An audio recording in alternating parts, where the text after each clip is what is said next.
Episode 1 शुरू होता है एक थिएटर से, जहां एक छोटा सा लड़का मैटी मूवी देख रहा होता है। उसी वक्त एक एम्प्लॉय मैटी को देख लेता है।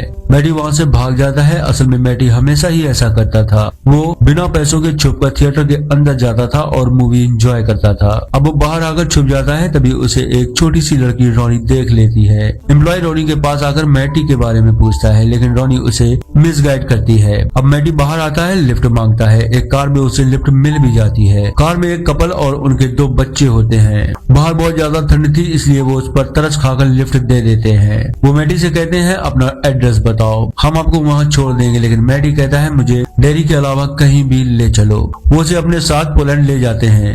अब वो रास्ते में बातें करते, हंसते मुस्कुराते अपना सफर तय करते हैं। लेकिन कुछ ही देर में उनका बिहेवियर चेंज होने लग जाता है। एली एक बॉक्स में से कलेजी का टुकड़ा निकाल कर खा जाती है और उसके हाथों में जो ब्लड होता है वो मैटी के मुंह पर लगाती है।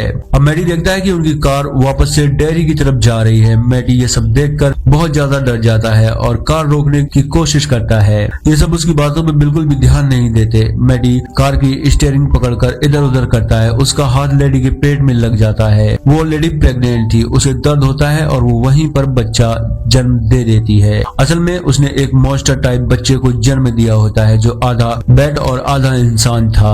वो कार में इधर उधर घूमता है, लेकिन उस फैमिली को इससे कुछ भी फर्क नहीं पड़ता। जबकि मैटी की हालत बिगड़ जाती है। वो बच्चा मैटी पे अटैक करता है। अब यहाँ पर ये क्लियर नहीं होता कि मैटी मरा या बचा। यहाँ से सीन शिफ्ट होता है। अब हम मिलते हैं लियोरे से, जो एक एयरफोर्स ऑफिसर होता है। वो अपने दोस्त पॉली के साथ डेयरी आया होता है, जहाँ उनका वेलकम एक कर्नल करता है और उन्हें लेके अपने साथ जाता है। इसके बाद एक लड़की को दिखाया जाता है। वो एक स्कूल में होती है, जहाँ वो एक अलमारी ओपन करती है, तभी एक बोतल नीचे गिर जाती है। सब उसका मजाक बनाते हैं। उसकी दोस्त मार्च वहाँ आकर उसे ले जाती है। लीरे अपने ठिकाने पहुंच जाते हैं, जहाँ जनरल उन्हें अपने साथ ले जाता है और अपनी ऑफिस में मिलने की बात करता है। अब 2 लड़कों को दिखाया जाता है, जिसमें से टेडी और फिल होते हैं। टेडी कहता है कि मुझे लगता है मैटी मर गया और उसमें हमारी गलती है। फिल कहता है नहीं, इसमें हमारी गलती नहीं है। टेडी वहाँ से गुस्सा होकर चला जाता है। अब लिली को दिखाया जाता है। वो मैटी को याद करती है, जहाँ वो लिली को लेके एक सीक्रेट जगह जाता है। देखने में ऐसा लगता है जैसे वो लिली से प्यार करता है। मैटी कहता है इस जगह के बारे में तुम किसी को मत बताना, हम दोनों यहाँ आएंगे। मैटी लिली को किस करने की कोशिश करता है, लेकिन वो मना कर देती है। तभी लिली को वॉश बेसिन के पाइप से मैटी की आवाज सुनाई देती है। लिली कहती है मैटी वापस आ जाओ। मैटी कहता है ये मुझे नहीं आने देगा और उसकी एक उंगली पाइप से निकलती है। लिली बहुत ज्यादा डर जाती है। फिर लिली स्कूल जाती है और अपनी दोस्त मार्च को इन सब के बारे में बताती है। वो इस पे यकीन नहीं करती। वो टेडी और फिल के पास जाती है, जहाँ टेडी उस पे यकीन करता है, लेकिन फिल नहीं मानता। टेडी फादर से पूछता है कि क्या कोई एंटिटी किसी बच्चे को किडनैप करके सालों तक एक पाइप में रख सकता है। फादर कहता है हाँ ये पॉसिबल है। टेडी के घर वाले शौक होते हैं कि ये सब क्या पूछ रहा है। अब टेडी अपने रूम में सो रहा होता है, तभी उसके सामने रखा लैंप एक्टिव हो जाता है। उसमें पिक्चर सामने आती है। वो आवाज करता है। टेडी चीख देता है। उसका भाई वहाँ आकर उसे डांटता है। सुबह होती है। टेडी लिली और फिल को इस बारे में बताता है। इस बार फिल यकीन कर लेता है और अब मैटी को ढूंढने का प्लान बनाते हैं। वो पुराने अखबार में उसके बारे में पढ़ते हैं और रोनी के पास जाते हैं। रोनी पुलिस से परेशान होती है, क्योंकि उसकी फैमिली को इन पे शक था कि मैटी को किडनैप करने में इनका हाथ है, इसलिए वो इन पे गुस्सा करती है। लेकिन जब लिली पाइप वाली बात बताती है, तब वो लड़की कहती है सच में मेरे साथ भी ऐसा हुआ है और मुझे नहीं पता मैटी कहाँ है। फिर लीरो को दिखाया जाता है। वो अपने रूम में होता है, तभी कुछ मास्केड लोग उस पर अटैक करते हैं और उससे खुफिया जानकारी के बारे में पूछते हैं। तभी वहाँ पोलैंड आ जाता है। फिर फाइट शुरू हो जाती है। वो सब वहाँ से भाग जाते हैं। वहीं दूसरी तरफ लिली अपनी टीम के साथ गाने की तलाश में जाती है। वो सब उसी थिएटर में पहुंच जाते हैं जहाँ स्टार्टिंग में मैटी था।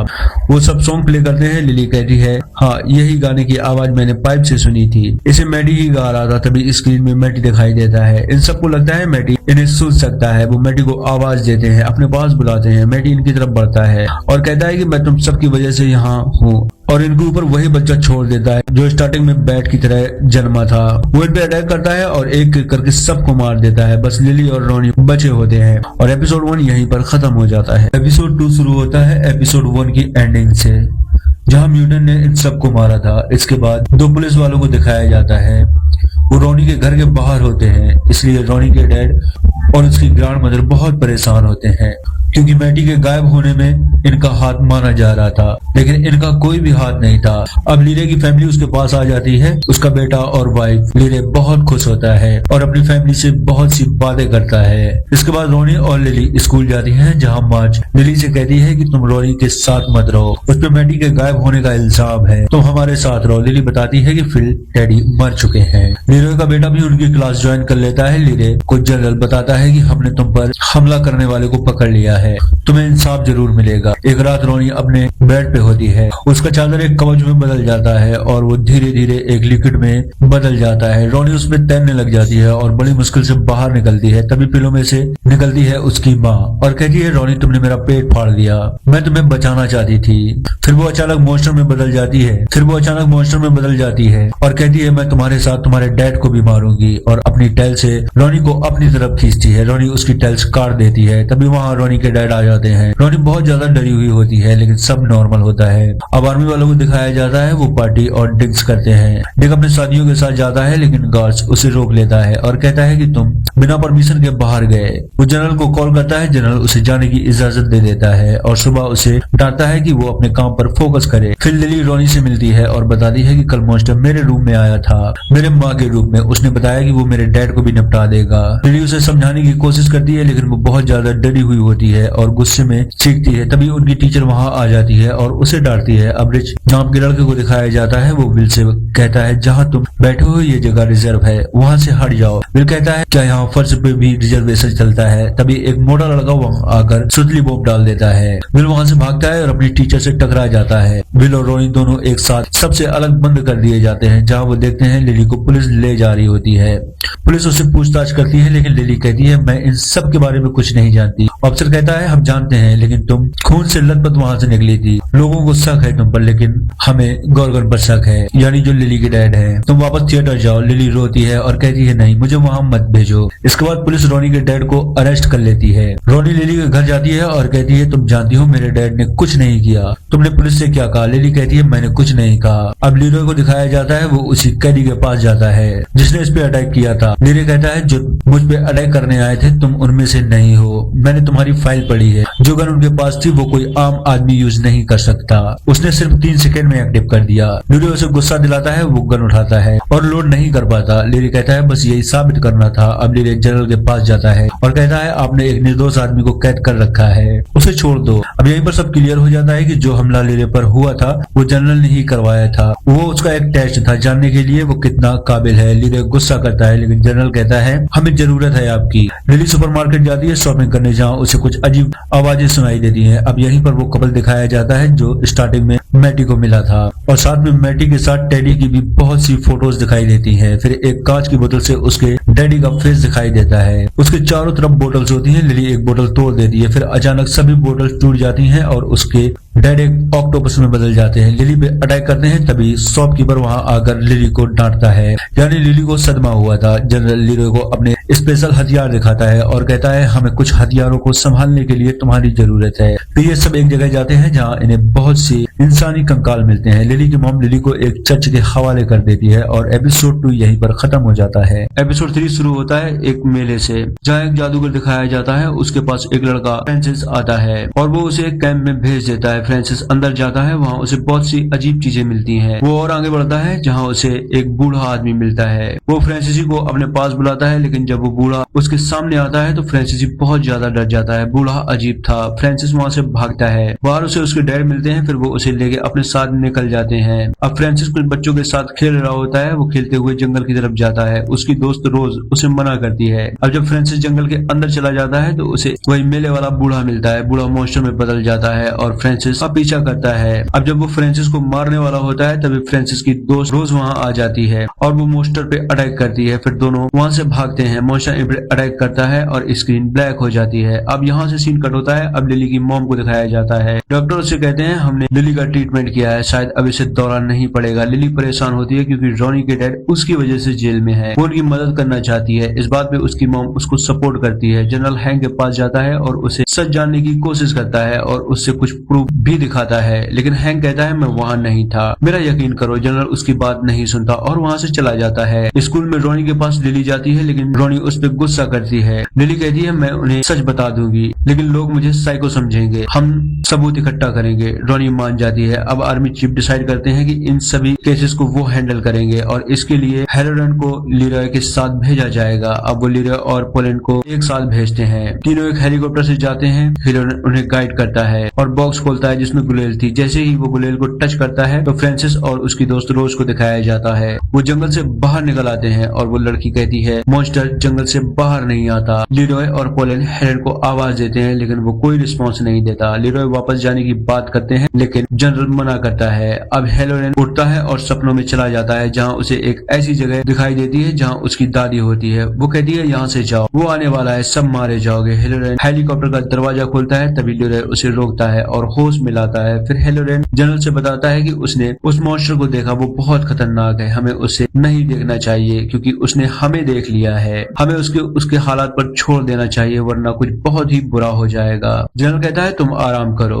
इसके बाद लिली और रोनी विल से हेल्प मांगती हैं अपने मिशन के लिए। विल उनकी हेल्प करने के लिए मान जाता है। अब जनरल को दिखाया जाता है असल में वो वही फ्रांसिस है जो मूवी की स्टार्टिंग में बच्चा था। वो उस लड़की के पास जाता है और उससे हेल्प मांगता है। रोज फ्रांसिस से जंगल को खोदने से मना करती है, लेकिन फ्रांसिस कहता है नहीं, मुझे अब तक कुछ याद नहीं था, लेकिन अब मुझे सब याद है। रोज फिर से पास्ट याद करती है जहाँ फ्रांसिस के डैड का ट्रांसफर हो चुका था। फ्रांसिस रोज से कहता है कि तुम मुझे कभी मत भूलना। रोज कहती है तुम भी, लेकिन डेरी एक ऐसी जगह है जो सब कुछ भुला देती है। वहीं दूसरी तरफ लिली और रोनी विल को बताती है कि वो जो भी है हमारे अपनों के रूप में आता है। रिच बताता है ये रितिजा है जो जादू से बनाए जाते हैं। लिली कहती है क्या तुम इन सब के बारे में जानते हो? रिच कहता है हाँ मैं जानता हूँ, ये मेरे अंकल ने मुझे सिखाया है। फिर वो उन सबको लेकर कब्रिस्तान में जाता है जहाँ बहुत सी कैंडल जलाता है। प्लान होता है कि जब वो आएगा तो उसकी फोटो खींचेंगे। फिर वो वहीं बैठकर वेट करते हैं, लेकिन रिच अपनी बात से पलट जाता है और कहता है मैं ये सब पूरा नहीं जानता। लिली और रोनी गुस्सा होकर वहाँ से निकल जाती हैं। अचानक रास्ता लंबा हो जाता है, स्टैचू जिंदा हो जाते हैं, बहुत सी आत्माएं इनका पीछा करती हैं, रास्ते फट जाते हैं। लिली कैसे भी करके उनकी फोटो क्लिक करती है, लेकिन कैमरा वहीं पर गिर जाता है। ये सब वहाँ से बाहर आ जाते हैं, लेकिन विल कैमरा लेके एक और एंटिटी की फोटो खींचता है। फिर सब बाहर आ जाते हैं। अब वो सब डेरी हाई स्कूल की लैब में जाते हैं। अब वो फोटो के प्रिंट्स निकालते हैं। फोटो निकलती है, वो बहुत खुश होते हैं और एक फोटो मिलती है जिसमें जोकर होता है और एपिसोड यहीं पर खत्म हो जाता है। एपिसोड 4 शुरू होता है जहाँ लिली अपने सभी साथियों के साथ चीफ बॉस के पास जाती है, जहाँ उन्हें यकीन दिलाते हैं कि उन्होंने एक एंटिटी की फोटो क्लिक की है। अब जब बॉस फोटो देखता है तो उन फोटो में कुछ नहीं होता, बस एक जोकर की फोटो होती है। बॉस कहता है ये एक स्टैचू है। लिली गुस्सा करती है। बॉस कहता है कि तुम अगर ऐसा करोगे तो हमें फिर से तुम्हें पागल घोषित करना पड़ेगा। अब यहाँ से सीन कट होता है और ये चारों कंफ्यूज होते हैं कि ये फोटो गायब कहाँ हुई। रोनी लिली से कहती है कि वो अपनी मॉम से इस बारे में बात करे। लिली की मॉम बताती है कि हाँ, कुछ साल पहले डेयरी से बच्चे गायब हुए थे, लेकिन अब नहीं होते। तुम जो कर रही हो करती रहो, मुझे तुम पर यकीन है। रोज लिली के वाइफ के पास जाती है और उससे बताती है कि डेयरी बहुत अच्छी जगह है, लेकिन यहाँ चीजें हमेशा गड़बड़ हो जाती है। तुम जिससे प्यार करती हो उन पे अपना ध्यान रखो, उन्हें अपने पास रखो। हेलेन को अपनी एक जगह मिल जाती है। वो अपने साथियों के साथ वहाँ जाता है, लेकिन वहाँ उसे अजीब चीजें फील होती हैं। विल घर आ जाता है जहाँ सारी बातें अपनी मॉम को बता देता है। वो कहती है आज के बाद तुम स्कूल जाओगे और स्कूल से सीधा घर वापस आओगे, मैं इन सब चीजों का पता लगाऊंगी। अब वो लीरे से कहती है कि मुझे लगता है हमें विल को कहीं बाहर घुमाने ले जाना चाहिए। लीरे कहता है ओके। फिर सुबह वो विल को फिशिंग करने के लिए ले जाता है जहाँ उनका चारा खत्म हो जाता है। लीरे चारा लेने जाता है, तभी विल के पास एक फिश आती है। वो फिश देखता है, तभी एक तगड़ा हाथ उसे पकड़ लेता है। वो लीरे के रूप में होता है। विल चीखता है। लीरे दौड़कर उसके पास जाता है और उसे बचाता है। विल बताता है कि डैड डेयरी में कुछ बहुत बुरा है। तभी उन्हें एक गुब्बारा हवा में उड़ता हुआ दिखाई देता है। अब शार्लेट यानी लीरे की वाइफ भी इस केस में शामिल हो जाती है। वो बॉस से बात करती है कि हैंक निर्दोष है, लेकिन वो नहीं मानते। केस को और करीब से जानने के लिए वो रोनी की दादी से मिलती है, लेकिन वहाँ भी बात नहीं बनती। बस एक साइन मिलता है जिससे वो हैंक से मिल सकती है। अब हेलोरेन अपना घर सजा रहा होता है, तभी उसे विजन आता है और उसकी दादी सामने आती है। वो कहती है बेटा तुम इस सबसे दूर रहो। अब लीरॉय हेलोरेन के पास जाता है और फिशिंग वाली बात उसे बताता है। हेलोरेन शॉक होता है और बहुत ज्यादा डरा हुआ भी, और कहता है मैं नहीं जानता इन सब के बारे में, मैं तुम्हारी मदद नहीं कर सकता। विल अपनी टीम को बताता है कि कोई है जो हम चारों को मार सकता है। सब बहुत डरते हैं। लिली कुछ टैबलेट्स लाती है, सबको एक एक देती है जिससे इनका डर खत्म हो जाएगा। अब शार्लेट साइन किया हुआ लेटर लेके पुलिस के पास जाती है, हैंक से मिलती है। हैंक्स बताता है कि उसने बच्चों को नहीं मारा। शार्लेट कहती है मैं जानती हूँ, लेकिन तुम्हें जहाँ होना चाहिए था तुम वहाँ नहीं थे, तुम्हें सच बताना होगा तभी तुम घर जा पाओगे। हैंक्स बताता है कि वो उस रात किसी औरत के साथ था, मैंने झूठ इसलिए बोला ताकि मेरी और उस औरत की इज्जत खराब न हो। रिच और उसकी दोस्त प्लान बनाती है कि वो लिली को मैट नाम के लड़के से इंसल्ट करवाएंगी। लिली मैट को लाइक करती है। अब जब लिली वॉशरूम जाती है जहाँ उसे सच बताने की कोशिश करती है, तभी उसकी आंखें बाहर निकल आती हैं। वो इधर उधर भागती है और एक मशीन से अपनी आंख काट देती है। लिली उसे रोकती है, तभी बाकी बच्चे भी वहाँ आ जाते हैं। अब लिली के हाथ में चाकू होता है तो सब यही सोचते हैं लिली ने ही सब किया है। लीरॉय शार्लेट को समझाता है कि वो इन सब चीजों से दूर रहे, लेकिन वो नहीं मानती। अब रात होती है तो विल टेलीस्कोप से देखता है बाहर, उसे एक अजीब आदमी दिखता है। विल चीख देता है और बाहर आकर देखता है वहाँ कोई नहीं होता। अब जब वो ऊपर देखता है तो उसे वही गुब्बारा दिखाई देता है जो फिशिंग करते वक्त दिखा था। लीरॉय गुस्सा होकर पुलिस के पास जाता है और बाउस से कहता है हम पर नजर रखने को किससे कहा है। बाउस उसे एक कैदी दिखाता है और कहता है यह है जो हमारे काम का है, इसे लोगों पर नजर रखने के लिए पकड़ा गया है। हेलोरेन उससे पूछताछ करने के लिए जाता है और उसके दिमाग में घुस जाता है और उसके बचपन में पहुंच जाता है जहाँ डैनियल छोटा सा लड़का था। उसकी मॉम उससे कहानियों के बारे में पूछती है। फिर डैनियल बताता है कि जब पहली बार धरती में काली शक्ति आई थी और उनसे बचने के हथियार के बारे में भी, और कैसे उन्होंने उस शैतान को कैद किया एक पिलर्स के जरिए। हेलोरेन डैनियल से पूछता है उन पिलर्स के बारे में उन्हें बताओ। डैनियल इशारे से उसे बताता है कि पुराने टनल के आगे तुम्हें पिलर्स मिल जाएंगे, और एपिसोड 4 यहीं पर खत्म हो जाता है। एपिसोड 5 शुरू होता है एपिसोड 4 की एंडिंग से, जहाँ हेलोरेन डैनियल के दिमाग से वापस आ जाता है। डैनियल की तबीयत ज्यादा खराब हो जाती है। हेलोरेन कहता है हमें जो चाहिए वो मिल गया, लेकिन लीरॉय को कुछ भी समझ नहीं आता। चीफ कहता है तुम्हें सच बताने का वक्त आ गया है। अब रिच को दिखाया जाता है, उसकी आंख का ट्रीटमेंट होता है, उसकी एक आंख सेफ होती है। लिली वहाँ आती है और कहती है कि सब मुझ पे शक कर रहे हैं। रिच कहती है मैंने बता दिया कि तुमने नहीं किया और अब मैं तुम्हारी बातों पे यकीन भी करती हूँ। अब ये सब एक जगह जाते हैं जहाँ इन्हें मैटी मिलता है। सब शौक होते हैं। मैटी कहता है बचाओ मुझे। अब यहाँ से सीन कट होता है। जनरल बताता है कि डैनियल एक टीम का हिस्सा है जो प्लस को प्रोटेक्ट करते हैं। डेयरी में हजारों दरवाजे हैं, यहाँ हर जगह खतरा है। फिर वो लीरॉय को पूरा प्लान समझाता है और कहता है अब डेयरी स्कूल के बच्चों को बचाना होगा। लीरॉय गुस्सा होता है कि जब यहाँ इतना खतरा है तो उसे उसकी फैमिली को यहाँ क्यों लाया गया।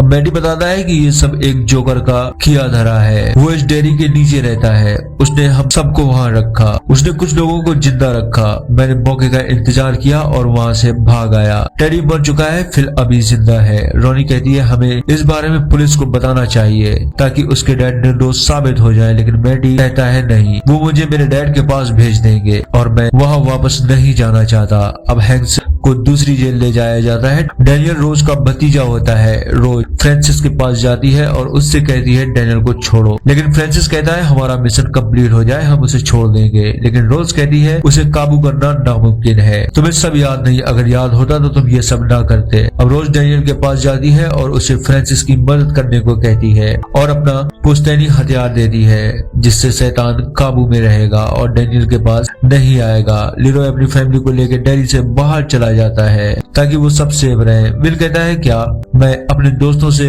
मिलूंगा। उसकी मॉम कहती है तुम जरूर मिलोगे, लेकिन तभी न्यूज में पता चलता है कि जिस गाड़ी में था उसका एक्सीडेंट हो गया है और वो फरार है। अब लिली और बाकी सभी मैटी को फोर्स करते हैं कि वो टनल जाके फिल को वापस ला सके। मैटी मना करता है। लिली कहती है या तुम हमारे साथ चलो या पुलिस के हवाले तुम्हें कर दिया जाएगा। आर्मी डैनियल के साथ अपना मिशन स्टार्ट कर देती है पिलर्स तक पहुंचने का। वो सब एक कुएं में उतर जाते हैं। वो सब एक टनल से आगे बढ़ते हैं। डैनियल इन्हें गाइड करता है। हेलन को अजीब अजीब आवाजें सुनाई देती हैं। उसकी दादी उसके सामने आती है। अब सब एक जगह गहरे पानी में कूद जाते हैं। जैसे ही हेलन पानी में कूद जाता है और वो गहराइयों में चला जाता है। अब जब वो ऊपर आने की कोशिश करता है तो वो एक बाथ टब में होता है जहाँ उसकी दादी और दादा दोनों मिलते हैं। वो कहते हैं हेलोरेन वक्त आ गया है। बाकी सभी लोग हेलोरेन को ढूंढते हैं। तभी एक मॉन्स्टर उन पे अटैक करता है। और उन्हें वहीं पर निपटा देता है। लिली और बाकी सभी नीचे टनल के पास पहुंच जाते हैं और एक एक टैबलेट खाते हैं जिससे उन्हें डर न लगे। फिर सब टनल के अंदर चले जाते हैं। वहीं दूसरी तरफ डैनियल इनका साथ छोड़कर वहां से भाग जाता है। अब लीरोय और पोलिन अकेले होते हैं। तभी उन्हें शार्लेट की आवाज सुनाई देती है और उसके सामने शार्लेट होती है, लेकिन वो सिर्फ लीरोय को ही दिख रही होती है, पोलिन को नहीं। वो अचानक मॉन्स्टर बन जाती है और लीरोय पे अटैक कर देती है। लीरोय उसे शूट कर देता है क्योंकि वो जानता है कि मॉन्स्टर किसी अपने के रूप में आता है। मैडी सबको लेके उसी जगह पहुंच जाता है, लेकिन वहाँ कोई नहीं होता। अचानक टेडी फिल की लाशें बाहर आती हैं। मैडी गाना गाता है, तभी पानी में से मैडी की लाश बाहर आ जाती है। जिंदा मैडी था वो जोकर बन जाता है। सब बच्चे वहां से भागते हैं। उनकी आवाज लीरोय को सुनाई देती है और उसके सामने विल आता है और बाकी सभी बच्चे भी। विल सोचता है ये मॉन्स्टर है, वो उन्हें शूट करता है, लेकिन पोलिन सामने आ जाता है और उससे गोली लग जाती है। पोलिन वहीं मर जाता है। लीरोय सभी बच्चों को भागने को कहता है। लिली को आगे का रास्ता बंद मिलता है, वो अकेले ही बची होती है। जोकर उस पर अटैक करता है, फिर पीछे हट जाता है क्योंकि डैनियल का हथियार वहीं पर गिर गया था। लिली उस हथियार को उठा लेती है। लीरोय जनरल से कहता है कि हेलोरेन वापस आ गया है। जनरल कहता है नहीं, अगर वहां से कोई वापस आ सकता है तो वो सिर्फ हेलोरेन ही है। एपिसोड के एंड में हेलोरेन को दिखाया जाता है। वो टनल से बाहर आ जाता है और उसे पोलिन दिखाई देता है जैसे एक ज़ॉम्बी हो, और एपिसोड यहीं पर खत्म हो जाता है। एपिसोड 6 शुरू होता है जहां एक औरत छोटी बच्ची के साथ सिगरेट जगा जाती है, जहां उन्हें रेड गुब्बारा दिखाई देता है और सामने आता है जोकर। दोनों बहुत ज्यादा डर जाते हैं। अब यहाँ से सीन कट होता है। लीरोय विल को डांटता है और कहता है कि तुम उन बच्चों से दूर रहो, लेकिन विल नहीं मानता। लीरोय उसे थप्पड़ पेल देता है। बाहर पुलिस हैंक के पोस्टर चारों तरफ लगा देती है। हैंक को वांटेड डिक्लेयर कर दिया गया होता है। लिली उसके हथियार के बारे में अपने दोस्तों को बताती है और कहती है कि हम दोबारा टनल में जाएंगे, शायद फिर जिंदा हो। लेकिन रोनी उस पर गुस्सा करती है कि उसकी वजह से हैंक वांटेड डिक्लेयर हुआ है। हेलोरेन अपने जंगल वाले घर में जाता है जहां उसे हैंक मिलता है। वो गुस्सा करता है, लेकिन उसके साथ ही कहते हैं ये शार्लेट का काम है, उन्होंने कहा इसको यहाँ रखो। शार्लेट रोनी को लेके उसके पास जाती है। रोनी बहुत खुश होती है। अब लीरोय हेलोरेन के पास जाता है और उससे पूछता है क्या हुआ, तुम कहाँ चले गए थे। हेलोरेन बताता है कि बचपन में उसकी दादी ने उसे मैजिक सिखाया, वो मुझसे बात करती है, मुझे देख सकती है, वो सब जानती है जो हम नहीं जानते। लीरोय कहता है हम पिलर्स के बारे में उनसे पूछ सकते हैं, तुम हमारी मदद करो। लेकिन हेलोरेन उस पर गुस्सा करता है और वहां से जाने का कहता है। लीरोय कहता है कि तुम फैसला कर लो, तुम्हें हमारी मदद करनी है या जेल जाओगे। अब लीरोय घर जाता है जहाँ शार्लेट बताती है कि हैंक्स को उसने हेलोरेन के पास रखा है और वो उसे सुबह शहर के बाहर भेज देगी। लीरोय गुस्सा करता है, लेकिन वो नहीं मानती। अब लिली अपने क्लास में होती है और जोकर को याद करती है। तभी टेबल्स में उसे उसके डैड दिखाई दे जाते हैं। वो जोर से चीखती है। क्लास के बच्चे उसका मजाक बनाते हैं। अब लिली हेलोरेन की दोस्त के पास जाती है जहाँ उसे बहुत सी अजीब चीजें मिलती हैं और साथ में जोकर की फोटो भी। वो बताती है कि ये मेरे डैड थे, ये मेले में ड्रामा किया करते थे। और अब स्टार्टिंग वाला सीन दिखाया जाता है जहाँ ये उस बच्ची को लेके जोकर के पास जाती है। जोकर इन पे अटैक करता है, ये वहां से भागती है, लेकिन बच्ची वहीं रह जाती है। जोकर बच्ची को मार देता है और असली रूप में आता है और इससे दरवाजा खोलने को कहता है। ये दरवाजा खोलती है और लिली से बताती है कि वो मेरे डैड थे, मैंने उनका ट्रीटमेंट कराया, अगर वो एक बार भी मुझे मिल जाए तो वो आजाद हो जाएंगे। लिली कहती है प्लीज हमें और हमारे दोस्तों को छोड़ दो। वो कहती है हम तुम्हें कुछ नहीं करेंगे, लेकिन तुम्हारे दोस्तों को नहीं छोड़ने वाले। लिली उसके हाथ पे कट मारकर वहां से भाग जाती है। उसके बाकी दोस्त फिर से टनल जाने का प्लान बनाते हैं, लेकिन रोनी अब भी नहीं मानती। विल हैंक के पास जाता है, लेकिन हैंक्स कहता है नहीं, मैं इसे कहीं नहीं जाने दूंगा। हेलोरेन को फिर से विजन आता है, लेकिन इस बार वो कंट्रोल कर लेता है। अब सभी उसके साथ पार्टी एंजॉय करते हैं। वो औरत जोकर का कॉस्ट्यूम पहनती है और पार्टी के बीच में बहुत सारे मास्केड लोग गन लेकर आ जाते हैं और एपिसोड 6 यहीं पर खत्म हो जाता है। एपिसोड 7 शुरू होता है एपिसोड 6 की एंडिंग से, जहां मास्केड लोगों ने हेलोरेन की फार्म पर अटैक किया था। असल में वो रोनी के डैड हैंक्स को लेने आए थे। वो उनसे कहते हैं उन्हें हैंक्स दे दो, लेकिन वो नहीं मानते। मास्केड लोग बाहर चले जाते हैं। तभी पूरे फार्म में आग लग जाती है, चारों अफरा तफरी मच जाती है। रोनी अपने डैड को ढूंढने की कोशिश करती है। हेलोरेन एक सेफ जगह जाने की कोशिश करता है।